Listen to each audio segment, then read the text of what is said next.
Vamos iniciar, então, os nossos debates sobre o filme. Eu vou rapidamente apresentar os debatedores. O rabino Gershon Kwasniewski, que é rabino na Cibra, a sinagoga da Mariante, professor do Instituto Ibero-Americano de Formação Rabínica Reformista, coordenador do Grupo de Diálogo Interreligioso de Porto Alegre.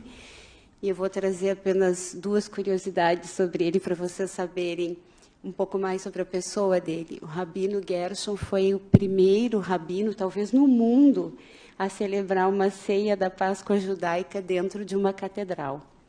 Em 2017, ele celebrou a ceia da Páscoa judaica na Catedral Metropolitana de Porto Alegre. Para quantas? 250, 300 pessoas.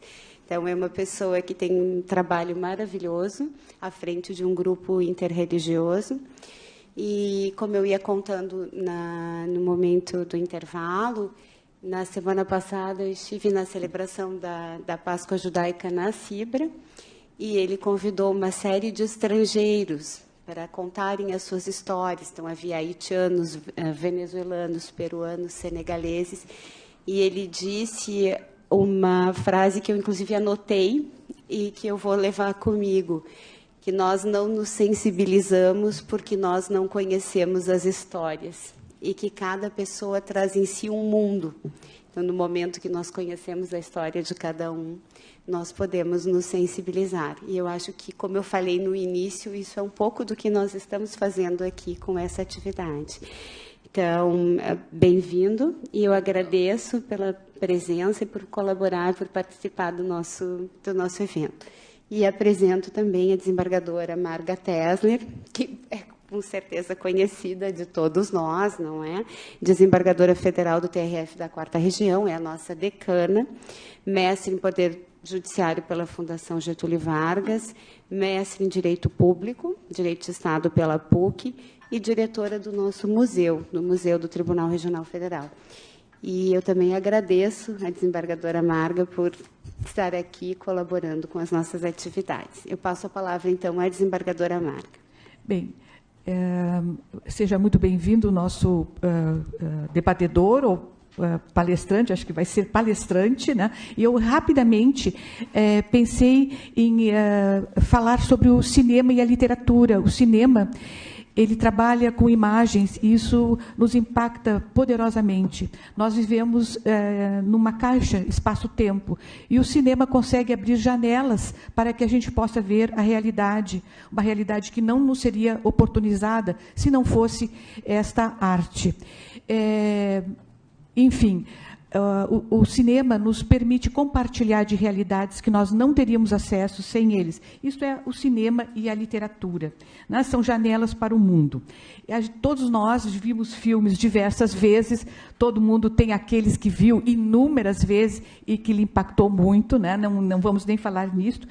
Este filme, ele é um filme até simples, trabalha com dois espaços-tempo, o presente e o passado pela memória da herdeira, da senhora, que busca os seus bens, né?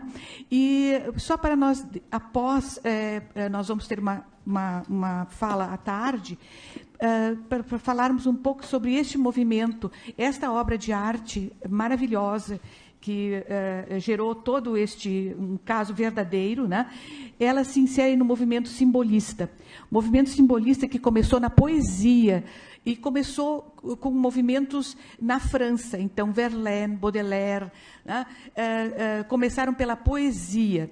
E a chave do filme, que ele entra no momento, é quando Klimt está... ele era filho de um ourives, ele está ali manipulando tintas com ouro, né? Aí ele pede, vocês devem ter observado, para a Adele olhar um pouco para o lado esquerdo. E ele então diz, por que estás tão apreensiva? Porque ela estava com um rosto muito preocupado. Ele sentiu isso, eles já se conheciam, ele sentiu isso, e ela diz que ela tem medo do Zukunft, medo do futuro. Então, este início, eles nos inserem no simbolismo, e toda a cor que ele utiliza, né? Todas as cores, o dourado, o outono, uma civilização que está decaindo. Este é o movimento simbolista. Na arquitetura, seria o Art Nouveau, ou Jugendstil, em alemão, e na poesia brasileira nós temos o Alfonso Guimarães, né, e ainda Cruz e Souza, que trabalharam com essas ideias de algo que se desmancha, algo que já todos os prazeres foram absorvidos, todas as alegrias, tudo, e há uma certa melancolia e uma certa tristeza. E por que este, vejam só, o filme aparece a gargantilha no pescoço da senhora, da Frau Göring. Né? Mas por que o quadro não teve este mesmo destino? Por que o quadro não foi para a parede dela, que este general nazista era um grande colecionador e entendia, né, entendia da arte? Porque esse tipo de arte não convinha à propaganda nazi. Esse tipo de arte decadente, Entartende Kunst, como era chamado, esta arte não dizia com um império que queria durar 1000 anos. Então, havia a destinação para o museu e ele deveria ter sido destruído, mas sabedores do imenso valor que tinha, né, e este tipo de arte, ele foi parar no museu, porque tinha ali à disposição, ou o testamento, ou era, não era, né? Então, um dourado do outono, cores, utilizadas cores sempre muito luxuosas, muito refinadas, né? E a obra de Klimt mais reproduzida, até não foi esta, embora esta seja também, é aquela O Beijo. Então, ela é uma obra muito sensual, sem mostrar nenhuma parte do corpo dos amantes que estão se beijando, né? Sobre o sequestro de obras de arte, o roubo de obras de arte, isso não foi inventado agora, né? Isto vem desde sempre. Os romanos tinham uma cerimônia chamada triunfo, que aparece no filme Roma, onde o general era precedido pelos escravos acorrentados e depois com todo o butim que ele tinha, ou, enfim, peças, tudo que ele tinha roubado dos povos que havia subjugado. Napoleão também teve este hábito de levar lembranças dos locais. Então, na campanha do Egito, ele trouxe milhares de obras, entre elas o obelisco que está na Praça da Concórdia até hoje, né? Muitas dessas obras, veremos à tarde, estão sendo pedidas de volta, né? Isso é um outro problema. Mas, então, e o Brasil tem alguns pedidos também de objetos que veremos mais tarde, né? Então, desde já, só fazendo essa introdução e dizendo por quê. Por que esta obra não teve o destino da Gargantilha? Porque ela não era uma obra que dissesse com o que os nazis queriam expressar, que era um império que iria durar 1000 anos, que não poderia se sustentar em algo que não fosse muito positivo, muito certo e correto, né?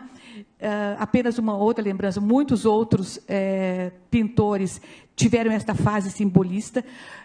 Uma obra muito conhecida de Monet, a Catedral de Rouen, que ela está também entre nuvens e entre névoas. Então, ele teve o seu momento simbolista que depois deixou. Então, apenas fazendo essa breve introdução sobre o poder do cinema e também da literatura, e dizendo que há um outro livro que eu recomendaria, né, porque é uma história belíssima, não se verte só sobre um quadro, é A Lebre com Olhos de Âmbar, do Edmund de Waal, né? Ela traz a história de uma família, né? E, ao contrário desta que nós vimos agora, os objetos de arte foram recuperados nos aventais de uma empregada da casa da senhora, e eram peças de marfim que giraram o mundo, enfim, e fizeram, então, este cidadão britânico, Edmund de Waal, lembrar e buscar toda a história da família com base em pequenos objetos de marfim. Mas, dito isto, então, passamos a palavra ao nosso conferencista. Muito bem, bom dia a todos, bom dia a minhas colegas aqui de mesa, desembargadoras. Obrigado pelo convite. desembargadora Magda, desembargadora Luciani. Eu tenho pouco tempo, então vou poupar os grandes cumprimentos, mas eu fico muito feliz de estar hoje pela manhã aqui com vocês, compartilhando este simpósio, este momento de crescimento para cada um de vocês, e espero que assim seja. Temos um microfone, ok, fica mais fácil ficar em pé.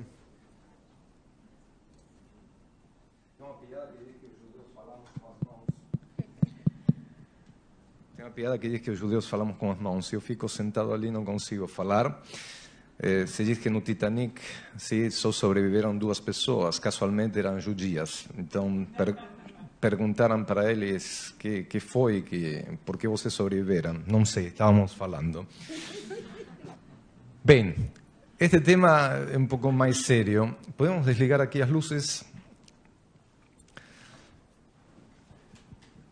Então, a partir de agora, conto 30 minutos, ok? Estamos aqui falando para homens e mulheres de justiça. E muitas das coisas que eu irei dizer têm que chamar a vossa atenção, porque o regime nacional socialista, o Partido Nacional Socialista, foi escolhido democraticamente em eleições livres na Alemanha. Tá?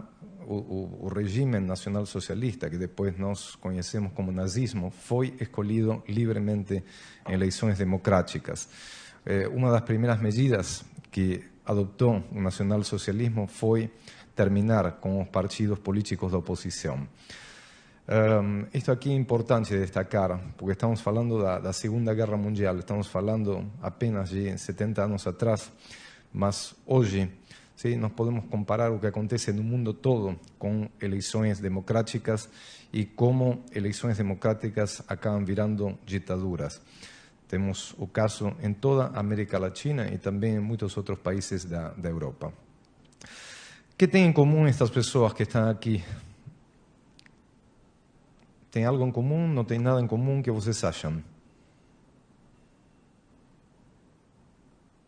Eu quero que vocês participem, então me ajudem. Tem algo em comum ou não tem absolutamente nada em comum? São vítimas do Holocausto. Tu diz que são vítimas. Imagina. Todas estas pessoas têm uma coisa em comum, são todas elas judias. Mas nenhuma se parece à outra. Os nazistas tentaram criar um estereótipo, que todos os judeus eram iguais. E aqui nesta fotografia, nesta apresentação, nós vemos que não tem absolutamente nada a ver com o outro. Temos crianças, temos adultos, temos ortodoxos, temos pessoas que não têm absolutamente nada a ver com a religião, mas todas elas são judias. Qual foi o pecado que eles cometeram? Ter nascido judeus. Apenas isso. Não tem nenhum outro pecado pelo qual eles foram assassinados durante a Segunda Guerra Mundial.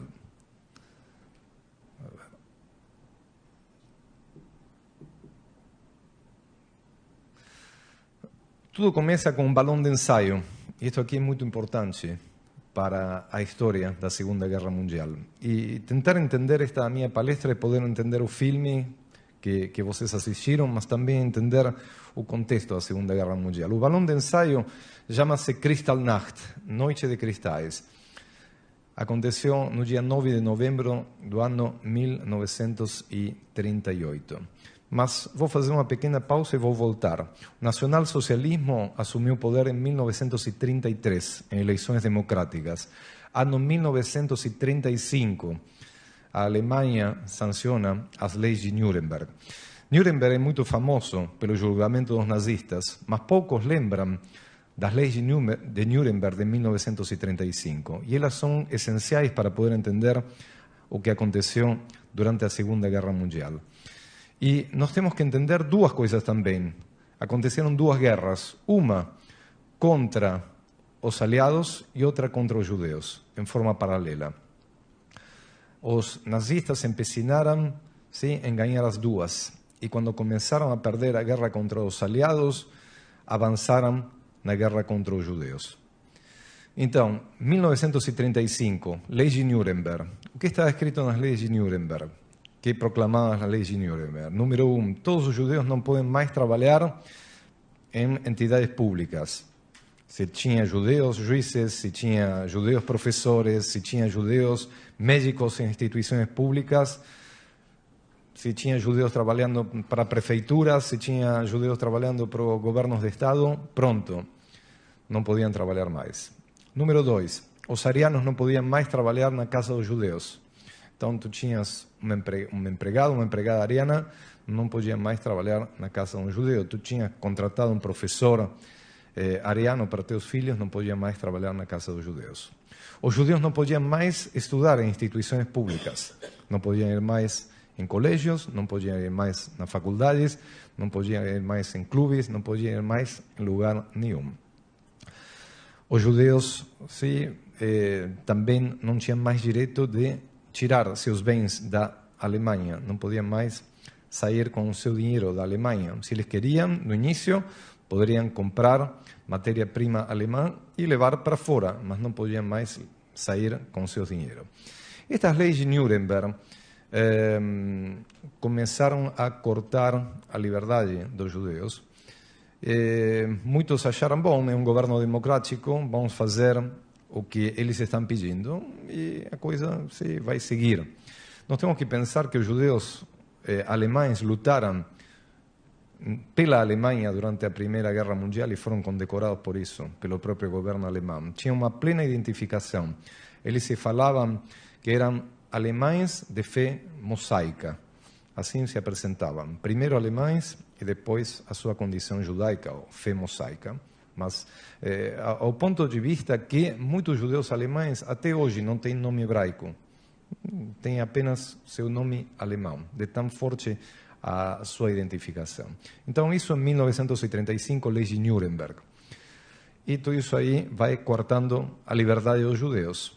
Alguns achando que, bom, ia passar, outros indo para países limítrofes, jamais imaginando que os nazistas iriam tomar toda a Europa, portanto, aquele que previu algum perigo e foi para algum outro país, acabou também sendo pego na Europa. Isso por um lado. Por outro lado, também nós temos que pensar que os jovens que tiveram alguma outra sensibilidade acabaram também saindo e fugindo para mais longe.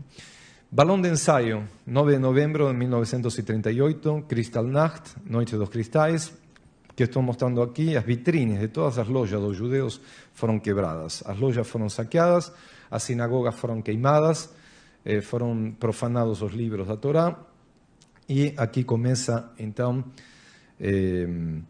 os grandes problemas, a humilhação dos judeus. Logo após a Kristallnacht, no dia 10 de novembro de 38, os judeus têm que sair e limpar as cidades, limpar as ruas, e eles são humilhados na frente de todo mundo. Se vocês olham para os rostos das pessoas que estão em pé, tem as crianças que estão rindo, tem as pessoas que estão rindo, observando, davam para eles escovas de dente para limpar as ruas, pessoas da sociedade que eram vizinhos.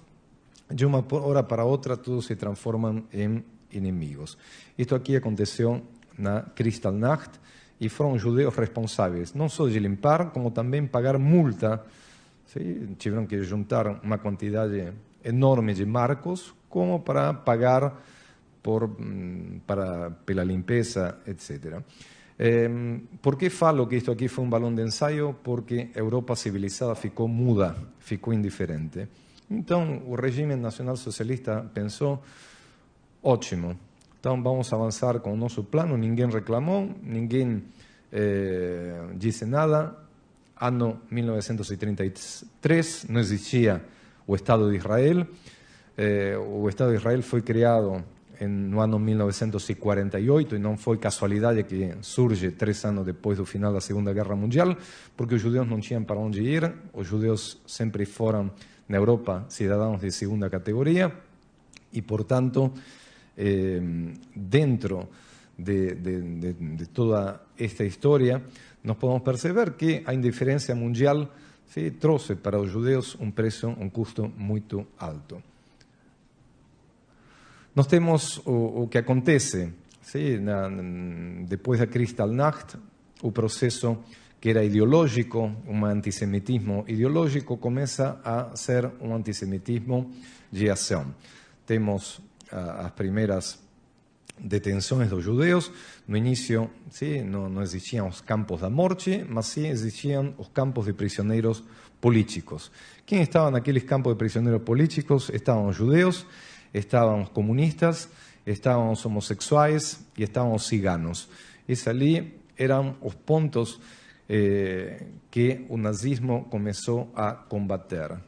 Tá? Pensem bem, sim? Homossexuais, ciganos, judeus e comunistas.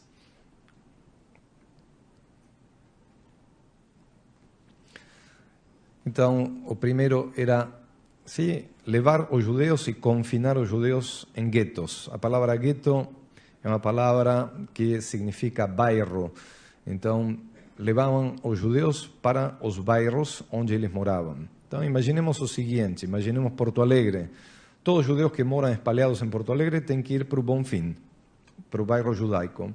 E levantam muros para que ninguém possa sair do Bonfim. Então, eles têm que viver e sobreviver no Bonfim. Bom, algumas lojas têm, alguns suprimentos têm de comida, algumas farmácias têm, mas esses muros não permitem a ninguém nem sair nem entrar. E tem que viver com aquilo que tem lá dentro. Então, se levantam muros, se levantam cercas e, obviamente, se nós tínhamos judeus espalhados por toda a cidade, agora mandamos a eles para uns poucos quarteirões, vai faltar residência. Então, o que era uma casa acaba virando uma residência de várias famílias. Cada quarto acaba virando uma casa de uma família. Nós vimos ali no filme, tentem imaginar aquele filme, sim, era uma casa de uma família abastada. Não todos os judeus eram abastados, isso ali também faz parte da conspiração nazista, de vender o estereótipo que todos os judeus eram ricos. Isso ali é mentira.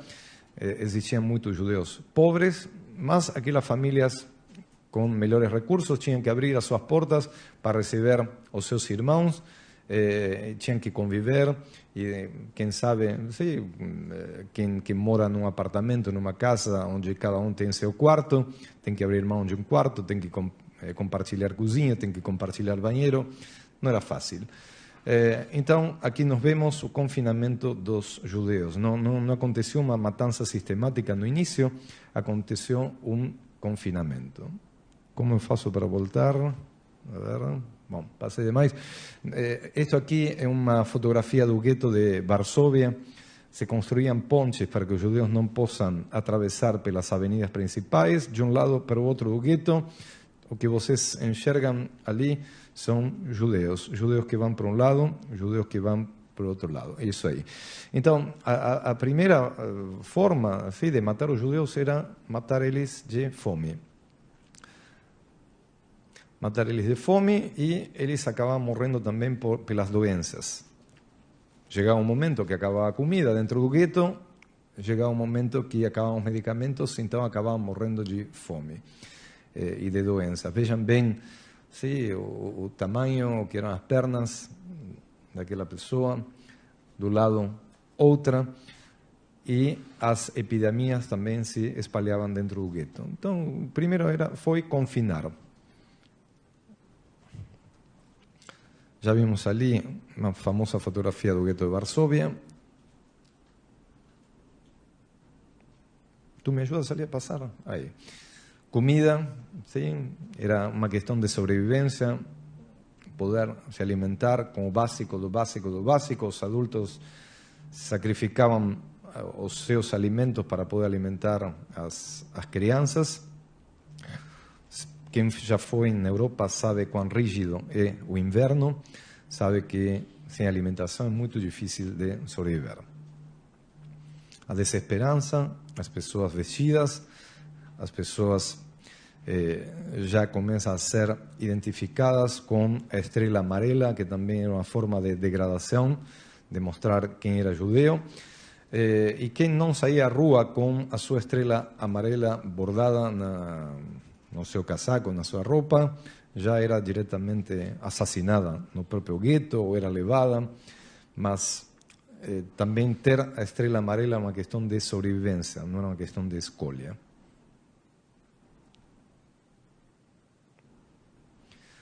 As primeiras deportações, então, quando já o gueto não funciona mais, então vamos a um plano sistemático. O plano sistemático era matar a todos os judeus da Europa, limpar a Europa de judeus.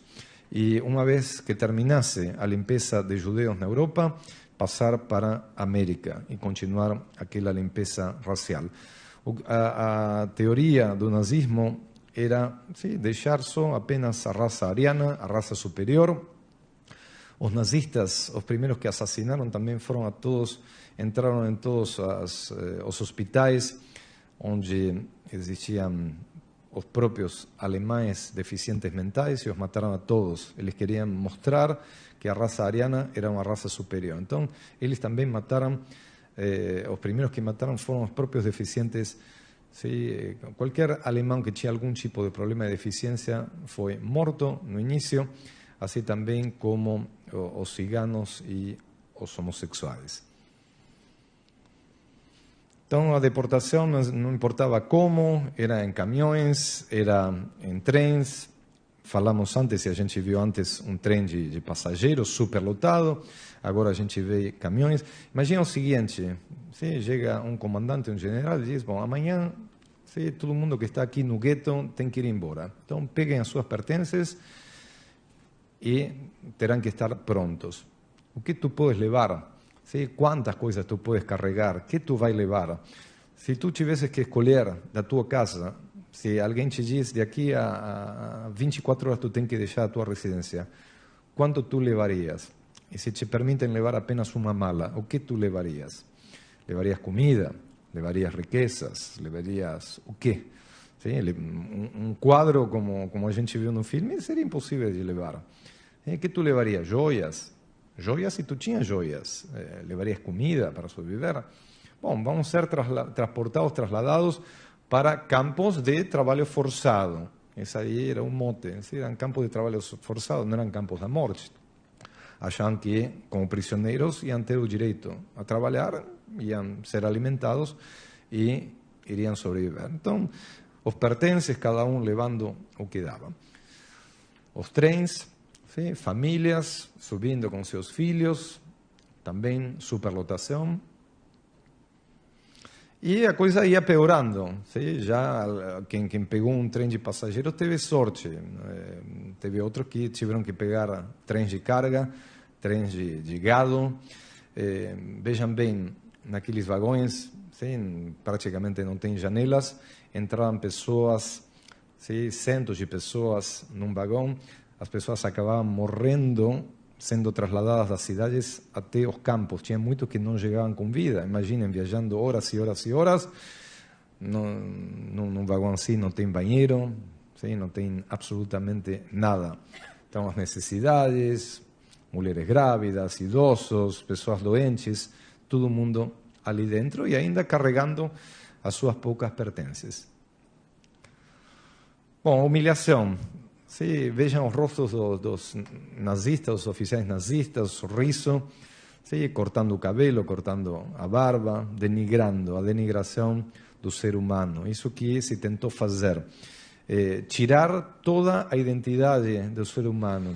Então, uma das coisas que foi feita quando os judeus chegaram nos campos, primeiro tinham que deixar a sua roupa, botar o seu uniforme listrado, tinha que, era raspado o cabelo, acabava perdendo toda a identidade. Imaginem vocês, especialmente uma mulher, a vaidade, o que significa o cabelo para uma mulher, quanto tempo vocês dedicam para o seu cabelo. Os homens dedicamos menos, mas as mulheres quanto tempo dedicam? Tem a ver com essa identidade. Bom, cabeças raspadas, homens e mulheres, todo mundo de cabeça raspada, aí já a identidade acaba sumindo. Vestimenta, vejam, estão todos aqui elegantes. Imaginem todos vocês uma espécie de pijama listrado, que era o uniforme do campo. Todos iguais. Então, a ideia era massificar, que todos sejamos iguais. Ainda nos passaportes tinham que acrescentar um nome. A todos os homens chamavam de Israel, a todas as mulheres chamavam de Sara. Esses dois nomes para unificar, para denigrar, para perder a identidade. E depois, bom, ia perdendo. Aqui nós vemos, sim, a chegada aos campos. De um lado os homens, de outro lado as mulheres. Passar essa fila na frente dos oficiais significava a vida ou a morte. Assim, tão simples. Quem ia para um lado acabava sendo escolhido. Sim, geralmente as pessoas mais fortes, mais saudáveis, mais jovens, acabavam sendo escolhidas. Eles iam trabalhar, os que iam para o outro lado, diretamente iam para as câmaras de gás. Diziam para eles que o primeiro que tinha que acontecer era tomar um banho, porque tinha que passar por um processo de limpeza, e depois iriam receber seus uniformes, algo que nunca acontecia. Então, isto aqui, a chegada e a seleção. Humilhação.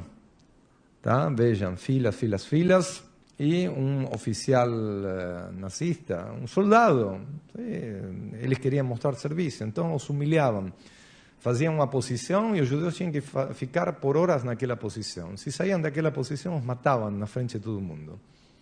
Tá? Não era uma brincadeira, mas era uma forma de humilhar. E aqui os trabalhos forçados. Vejam bem aquele grupo de mulheres carregando pedras.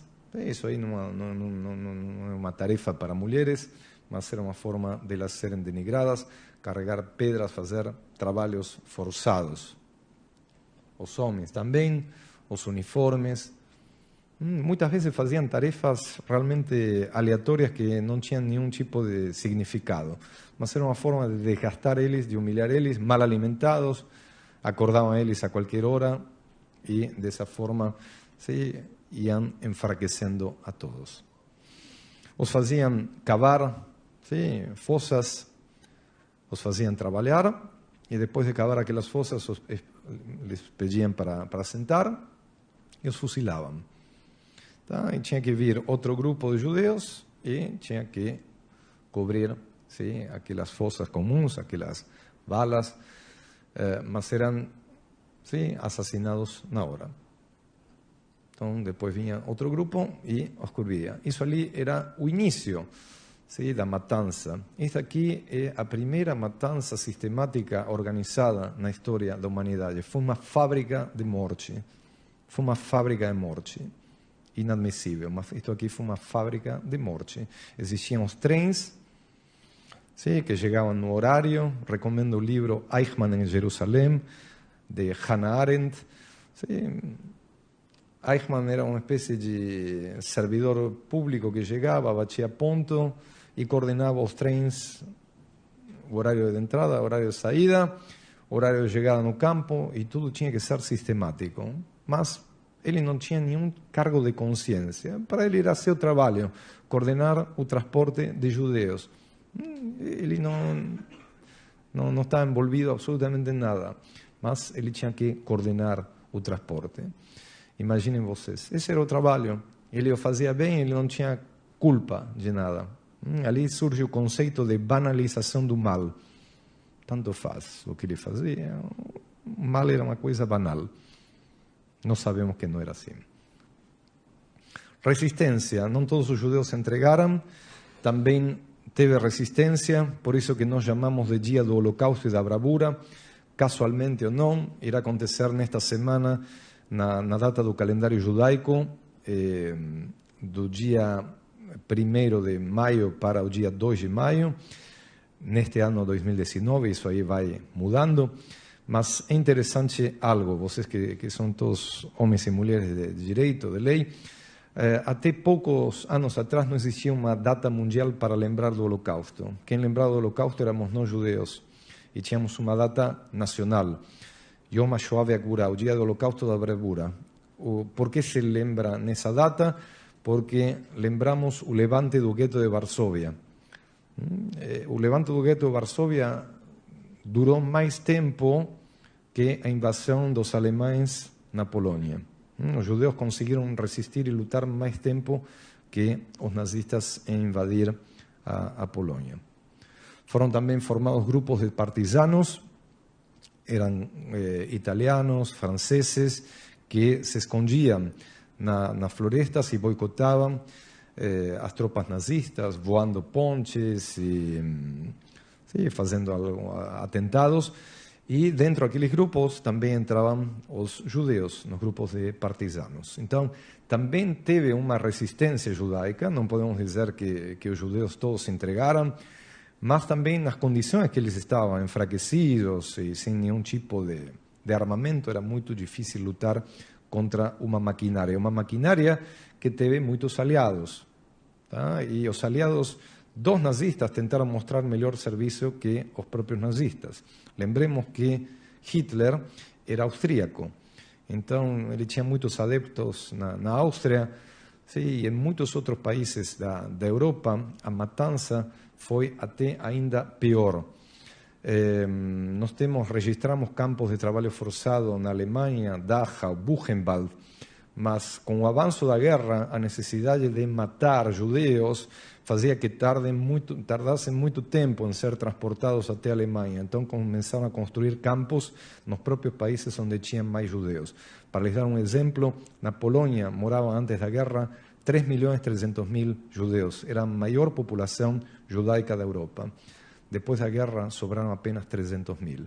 Então, a metade dos judeus que foram assassinados moravam na Polônia. Vejam bem, isto aqui é o campo de Buchenwald, na Alemanha, que eu visitei alguns anos atrás. O que vocês enxergam ali? O que é isso aí? Consultório médico. Bom, quando chegaram os prisioneiros, tinham que entrar alguns. Sim, no consultório médico, que bacana, estão cuidando da nossa saúde. Próxima. Bom, do lado esquerdo, o que vocês enxergam?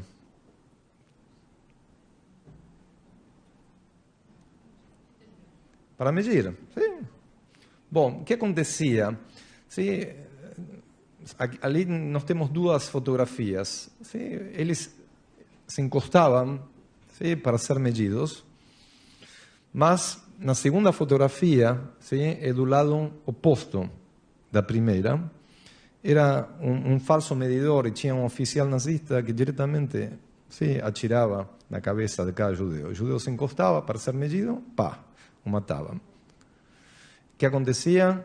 Para que os outros que estavam na fila fora não percebam nada, música bem alta no consultório do médico.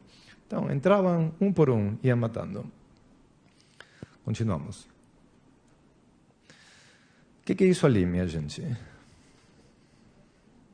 Bacia. Para que serve uma bacia, mulheres, homens? Para que serve uma bacia? Me contam. Lavar roupa. Muito bem. O que mais? Lavar as mãos. Lavar as mãos, lavar roupa. Para se banhar. Bom, vamos ver qual era a função de uma bacia durante a Segunda Guerra Mundial e dentro dos campos. Próxima fotografia. Ali nós temos os prisioneiros judeus dentro da barraca. A bacia servia, entre outras coisas, para ser uma almofada. Tá? Eles dormiam e não tinham, obviamente, não tinha colchão, não tinha nada. A bacia era a almofada. A bacia era também o prato onde serviam a comida para eles, e a bacia era também o local onde faziam necessidades. Então, para tudo isso servia uma bacia. E quem não tinha sua bacia não comia. Na mesma bacia fazia suas necessidades, e a mesma bacia era que apoiava a sua cabeça para tentar dormir. Vejam o homem do lado direito da imagem. Podemos contar as costelas. Essa aqui é uma famosa fotografia quando da libertação do campo. No beliche aí do meio está Elie Wiesel, um grande sobrevivente, Prêmio Nobel da Paz, que morreu há poucos anos atrás. Vejam as condições, onde tem que entrar 1, 2 homens, impossível. Podemos contar sim, as costelas dos prisioneiros, todos eles de cabelo raspado, muito difícil de distinguir entre um e outro. Mas vejam o horror da guerra. Sim, falamos de uma bacia que hoje a gente lava a roupa ou lava as mãos. Antigamente não. Para os nazistas, sim, era um processo muito devagar ir matando judeu por judeu. Eles também contabilizavam tudo, então eram muitas balas que gastavam. Para quê? Vamos fazer economia. Então vamos matar os judeus, vamos asfixiar os judeus nas câmaras de gás e vamos queimar eles, vamos cremar eles. Então estes são os fornos crematórios. Se colocavam os corpos, sim, eram jogados para aqueles fornos crematórios e eram queimados os corpos. Quando chegavam os aliados do lado de fora daqueles fornos crematórios, ainda estavam os corpos empilhados, esperando para serem cremados. Tá? Isto aqui são fotografias reais, isto aqui não é montagem. Isto aqui são as fotografias, sim, tiradas pelos aliados. É impossível contar a quantidade de pessoas que tem ali. A fotografia é cruel, mas mais cruel foi a guerra. É apenas uma imagem. Vocês poderão se perguntar, bom, mas eles não podiam sair, não podiam fugir. Tinha arame, cerca elétrica e tinha torres, sim, de guardas e o tempo todo estavam controlados e se saíam do perímetro, sim, logo eram pegos. Tem um filme que está passando agora aqui em Porto Alegre, imagino, eu sei que vocês são de várias cidades do Brasil, estreou há pouco, Sobibor. É um dos poucos campos onde os judeus conseguiram fugir. Um dos poucos campos onde sim conseguiram fugir, um grupo muito pequeno. Tem também esse filme no YouTube, um filme preto e branco, mas agora no cinema se está passando Sobibor. Isto aqui é a parte de fora da ala principal do campo de Buchenwald. O primeiro que faziam com aqueles que queriam ser torturados, sim, fechavam as janelas para que eles não percam a noção se era dia ou era noite. Então, o que vocês estão enxergando ali era a parte dos prisioneiros que eles mais queriam torturar. Próxima. O que enxergam ali? Estamos falando do campo. Tá? Sanitário. E que chama a atenção de vocês naquele sanitário? Estamos falando dos tempos da Segunda Guerra Mundial. Tem algo que chama a atenção de vocês ali naquela imagem? O aquecedor. Muito bem. Qual seria a lógica? Sim, quando seria ligado esse aquecedor? Para que serve um aquecedor? Para proteger o pessoal do frio. Bom, esse aquecedor era ligado no verão, tá? Para torturar os prisioneiros. Só no verão se ligava. Se ligava na máxima potência só para se incomodar. Era uma forma de humilhar em forma permanente os prisioneiros. Tu podes dizer, que bem que eram tratados com aquecedor, no meio da neve, fantástico. O detalhe era que só se ligava no verão. As correntes, isso aí pode parecer que era para acorrentar um animal selvagem, não era para acorrentar os prisioneiros. Tá? Isso aí era destinado a seres humanos. Gente, estamos falando de 70 anos atrás. Apenas. Pergunta, alguém de vocês tem tatuagem? Alguém de vocês fez uma tatuagem? Bonita? Grande ou não? Não contes onde, mas tu tem uma tatuagem? É? Sim? É grande? Não. Mas alguém tem tatuagem aqui? 1, 2, 3. Bom, esta mulher ali que estava sorridente era a esposa, sim, do comandante do campo. Ela tinha uma fixação pelos prisioneiros que tinham tatuagem. Por quê? Ela, obviamente, que os mandava matar e pegava a pele tatuada para fazer abajures, sim? E entregar de presente. Ela fazia isso com a pele tatuada dos prisioneiros. Esta mulher que está ali sorridente. Tá? Vejam até que ponto vai a perversidade do ser humano. Quantas histórias que a gente não conhece, mas não existe limite para o mal. Deveria não existir limite para o bem, mas são histórias, sim, que estão todas comprovadas e que a gente vai para os campos e as conhece. Próximo. Dentro da obsessão nazista, sim, eles se preocuparam até o mínimo detalhe. Antes a doutora Marga disse que eles queriam, sim, planejaram o Reich para durar 1000 anos. Então eles fizeram o seguinte: não alcançavam, dentro dessa perversidade que eles tinham na cabeça, eles só deixaram um cemitério judaico em toda a Alemanha, que até o dia de hoje existe. É o cemitério judaico mais antigo da Alemanha, vocês podem ver os túmulos. Fica na cidade de Worms, bem próxima de Frankfurt. E este aqui é o cemitério mais antigo. Praticamente não existem outros cemitérios tão antigos na Alemanha. Dentro da perversidade nazista, sim, eles levantaram todos os cemitérios judaicos porque eles não queriam deixar evidência de vida judaica na Alemanha. E deixaram isto aqui como uma espécie de museu a céu aberto para dizer que alguma vez, para contar às novas gerações, alguma vez existiram judeus na Alemanha. Esta aqui é uma fotografia de Berlim. Parece um parque super bonito, parece um jardim super bonito, com as folhas caídas. Mas isto aqui era um cemitério judaico. Vocês enxergam algum túmulo ao meu lado? Nada, não tem nada. Todos os túmulos foram levantados.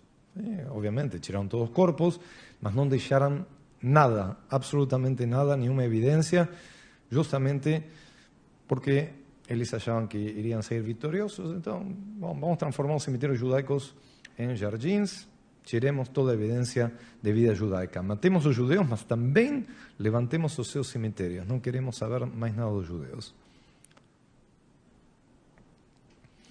Isso aqui é um monumento, também em Berlim, muito próximo do parlamento e da porta de Brandenburgo, que foi construído pelo governo alemão. Se a gente olhar nesta imagem, parecem túmulos, são todos pedaços de concreto. Tu podes caminhar pelo meio, tem diversos tamanhos e diversa altura. Tu entras e, na medida que tu vai avançando, sim, os túmulos quase que chegam na altura das nossas cabeças. Mas isto aqui é um memorial da Alemanha em lembrança, sim, dos judeus assassinados durante a Segunda Guerra Mundial. Foi uma discussão muito grande, porque fica na frente do Tiergarten, que é um dos parques principais de Berlim, fica próxima da porta de Brandenburgo, onde passam milhares de turistas por ano, fica próximo do Bundestag, do parlamento, mas foi construído este museu, este memorial. Embaixo deste memorial está o museu. Todas as fotografias anteriores que vocês viram na minha apresentação fazem parte daquele museu que está em Berlim, está exatamente embaixo desta superfície, deste memorial. E, obviamente, existe uma preocupação muito grande do governo alemão de lembrar para que não se repita. Acho que se existe algo fundamental é a lembrança. Próxima.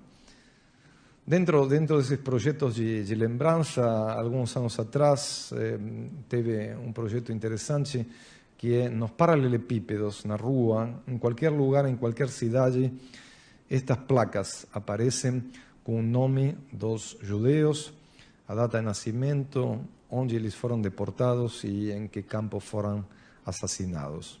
Então, imaginemos, vamos caminhando pela rua de qualquer cidade e aparecem estas placas que chamam a atenção porque tem uma outra cor e é uma forma de ter uma lembrança permanente.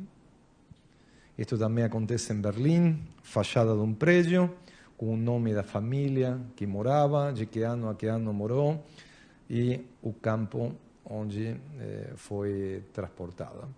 Então, são formas, tu vai caminhando pela rua e tu vê nas fachadas dos prédios, por quê? Aquelas placas, bom, aquelas placas são uma forma de dizer, bom, naquela casa morava fulano, tal família, não apagar a memória.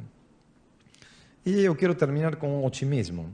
O otimismo que está aqui uma escola judaica, acho que era Frankfurt, o otimismo que a vida judaica voltou na Alemanha, logo, mesmo com todos os traspés e mesmo com toda essa inimizade, a vida judaica voltou. Não é fácil. Acho que hoje devem morar na Alemanha mais de 40.000 judeus, entre judeus alemães e também muitos vindos da ex-União Soviética, assim também como muitos israelenses. Não sei se já visitaram a Alemanha. A Alemanha é um país de encanto, um país do primeiro mundo. É muito difícil de entender como pode ser que algo tão terrível tenha surgido naquele país. Mas acho que a resposta está em que a Alemanha continua sendo um país maravilhoso. O problema são as pessoas. E o problema é quando a lei é tomada para a utilidade de um regime, porque quem determinou as leis, era tudo muito ordenado na Alemanha. Eram juízes que determinavam a lei dos confiscos e da saída dos judeus. Então era tudo muito organizado, tudo muito amparado pela lei. Mas está escrito na Bíblia, na Torá, que a lei, que os juízes devem atuar com justiça. Me parece uma redundância. Devem administrar a justiça com retitude. Então se espera de todos aqueles que atuam dentro do campo da justiça que exerçam realmente a justiça. O regime nacional-socialismo se amparou nas leis. Quando um judeu que era dono de uma loja, pela lei de Nuremberg, isso aí esqueci antes, do 35, os judeus não podiam ser mais donos das suas próprias lojas.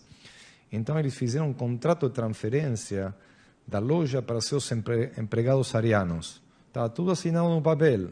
Transfiram. De fato, bom, o judeu continuava sendo dono e no papel o ariano era o dono. Mas quando aqueles judeus foram deportados, já estava assinado. Estava garantido por lei. Foi o judeu que assinou, que passou a propriedade daquela loja para o ariano. Então, eles se preocuparam com tudo muito bem organizado. Quem sabe, até hoje a Alemanha é um país muito bem organizado, mas lamentavelmente tudo isso aí pode ser utilizado para o bem ou para o mal. O governo atual de Angela Merkel ainda continua, é muito importante preservar essa memória, é muito importante também lembrar para que isso aí não aconteça, mas 70 anos após do Holocausto, quando tu falas com novas gerações que não estiveram durante o Holocausto, eles te falam, não é comigo. Isso aí não é comigo. Pode ser uma questão de governo importante de lembrar, mas a nível pessoal, os jovens, para eles, faz parte também da história. O grande problema são os partidos extremistas que estão surgindo na Alemanha. O neonazismo continua vivo na Alemanha, não terminou. Continuam odiando judeus, não só na Alemanha, também em outras partes. Vocês viram o que aconteceu próximo de San Diego, nos Estados Unidos, que é um país com um grande número de judeus. Entraram numa sinagoga no dia final da Páscoa judaica e atiraram, mataram uma pessoa, feriram várias. O que aconteceu em Pittsburgh também, pessoas rezando, entraram e foram assassinadas pelo simples fato de serem judeus. Malucos tem em todas partes, mas o importante é que muitos destes malucos se amparam na justiça. E por trás disso ali existem juízes, tá? que dão carta verde para que isso aconteça. Então, acho que no nobre ofício que vocês escolheram, tenham sempre em conta que, às vezes, o poder político tenta manipular a justiça para fins próprios. Então, fiquem alertas, sejam espertos e coloquem a justiça por acima de tudo. Muito obrigado.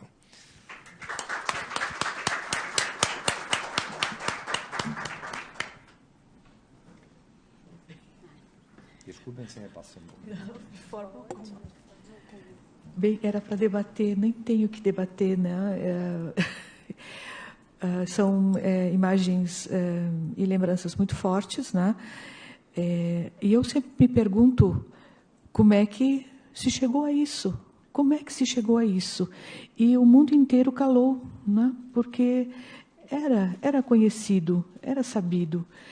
E nós aqui no Brasil, o Brasil balançou, né? Porque num determinado momento havia a intenção de se aliar, né? O Getúlio tinha uma grande admiração pelos nazistas, enfim, só que num último momento, para nossa felicidade, isso mudou, né? Mas como chegamos a isso? Eu acho que o alerta é nunca mais, né, lembrar para nunca mais chegar a isso. Mas o senhor disse que não tinha outro cemitério a não ser este antigo que o senhor colocou em Oranienburg, num bairro onde está a sinagoga maior que foi restaurada. Ali parece, porque eu estive ali com a minha filha, e ali tem um cemitério judaico antigo, com túmulos de 30, é bem pequenininho. Nós não conseguimos entrar na sinagoga, porque a minha filha não sabia, tinha que se inscrever quando ela foi reinaugurada. Minha filha estudava na Espanha, e nós fomos para a Alemanha. E aí nós ficamos pelo lado de fora e passeamos por ali. E ali, me parece, posso estar enganada, mas eram túmulos judaicos. Deixa eu lhe contar o seguinte, começo pela cita que você faz de Getúlio Vargas. É muito importante isso aqui, poucas pessoas conhecem. Muitos dos judeus que conseguiram se fugir e sair da Alemanha foram para o primeiro país que abria as portas. Então, o Brasil, na época de Getúlio Vargas, fechou a porta para os judeus. Os judeus não podiam entrar no Brasil. O alemão era considerado, quando Getúlio Vargas, só quando já a Alemanha estava perdendo a guerra, ali que fica do lado dos aliados, Getúlio Vargas, mas no Brasil estava proibido falar alemão na rua, publicamente. A nossa sinagoga, fundada em 1936, tinha uma biblioteca com livros em alemão. E os nossos associados, imaginem dois associados chegando na porta da sinagoga, tocando a campainha e falando entre eles em alemão. Se eram ouvidos pela polícia, podiam ser pegos, pois estavam falando a língua do inimigo. Isso número 1. 2. A biblioteca de livros em alemão teve que ser desmanchada. Ninguém podia mais sentar para ler um livro em alemão no Brasil e discutir. O serviço religioso aqui em Porto Alegre teve que ser mudado. Os livros eram hebraico-alemão e se rezava nas duas línguas. Tá? Teve que passar a ser hebraico com português.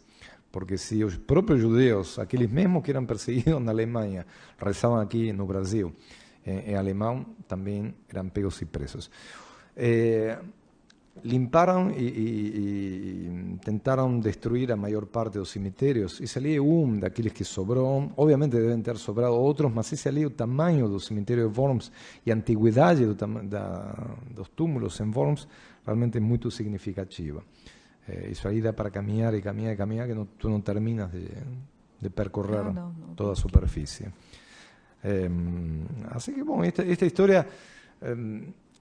Como eu disse, cada história, tu puedes contar quantos filmes existem da Segunda Guerra Mundial, passaram mais de 70 anos e ainda continuam aparecendo filmes da Segunda Guerra Mundial ou livros da Segunda Guerra Mundial.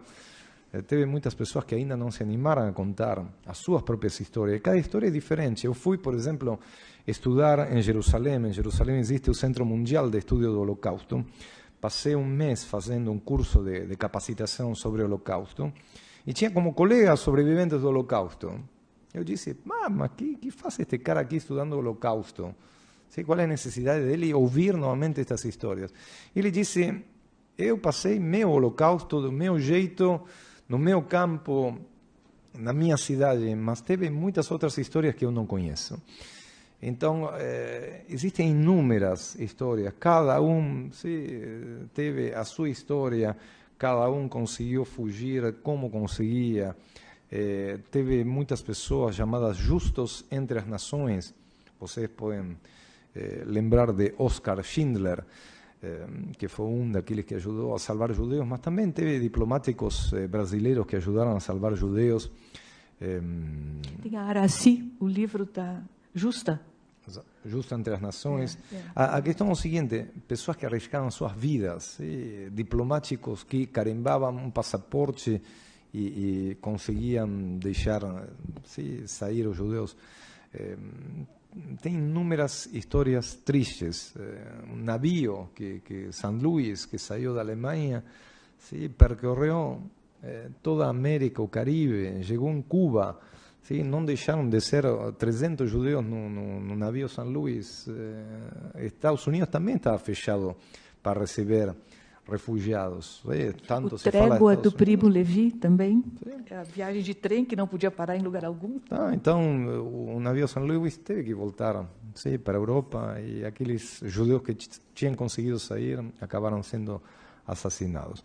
Então, voltando, estamos falando do ser humano. E voltamos para, se tu puder botar a fotografia inicial. Tu não sabes quem é judeu, quem não é judeu. Somos seres humanos, fomos todos criados à imagem e semelhança de Deus. Tem uma famosa história que diz, bom, quem foram os culpados do nazismo? Estava falando um judeu com outra pessoa. Quem foram os culpados? E falaram os ciclistas. Falou. Disse, os ciclistas? Bom, e por que os judeus? Então foram pegados, foi um bode expiatório. Podiam ter sido os ciclistas. Foi o momento, vamos escolher um povo mais fraco e não tem pátria e vamos assassinar eles. Ninguém se importa com os judeus. Pronto, são cidadãos de segunda, vamos exterminar eles. Ciganos, homossexuais. Não tem uma pátria, não tem um país, a república dos homossexuais que possa defender. Então foram os primeiros em ser alvo daqueles assassinatos, aquilo que eu falei, uma coisa doentia de matar a todos aqueles que tinham algum tipo de problema mental para não querer mostrar a fragilidade ariana. Hitler era pequenininho, baixinho. Não era. Cadê os olhos, o loiro de olhos azuis? Era baixo, não era musculoso. Se duvida também sobre a sua sexualidade. Então, cadê essa raça ariana, a supremacia ariana, da qual tanto pregava? Agora, nós temos que ter muito cuidado, os aparelhos, como se consegue, você formulava, como se consegue convencer todo um povo? Bom, a propaganda. Ele teve um grande mestre de propaganda chamado Goebbels. Naquela época não existia TV, as pessoas iam no cinema e ouviam o rádio. Então, insuflavam as massas através do cinema. Através do cinema e através do rádio, e através dos jornais, e através da propaganda. Tu percorres museus, vocês podem ir para o Museu do Holocausto em Washington, o Museu do Holocausto tem também aqui em Curitiba. Eu vi que alguns de vocês são de Curitiba. Tem também aqui um mini Museu do Holocausto em Curitiba, muito interessante. Existiam brinquedos já fomentando o ódio contra os judeus. Ensinavam o ódio contra os judeus nos livros. Então, a educação, a propaganda, a divulgação estava toda volcada para fazer uma lavagem cerebral e conseguiram. E levantar a autoestima, porque essa autoestima estava muito baixo. Depois da Primeira Guerra Mundial, no ano 18, a Alemanha, uma das punições é não ter mais exército e pagar altos tributos, altas multas para os outros países. A economia completamente destruída. E quando uma economia passa por momentos difíceis, então surgem os movimentos intolerantes. E ali se cria todo o cenário do ódio. Então, tentemos também ver hoje, pensar, aqueles países que estão em uma crise extrema econômica, como existe espaço também para o ódio racial. O ódio racial acaba sendo uma consequência daquelas crises econômicas. Por algum lugar, sim, temos que tentar desviar a atenção. E, bom, foi escolhido um bode expiatório enfraquecido, aquele judeu que saiu da Alemanha, que percebeu, depois a Alemanha foi tomando toda a Europa, não tinha como fugir,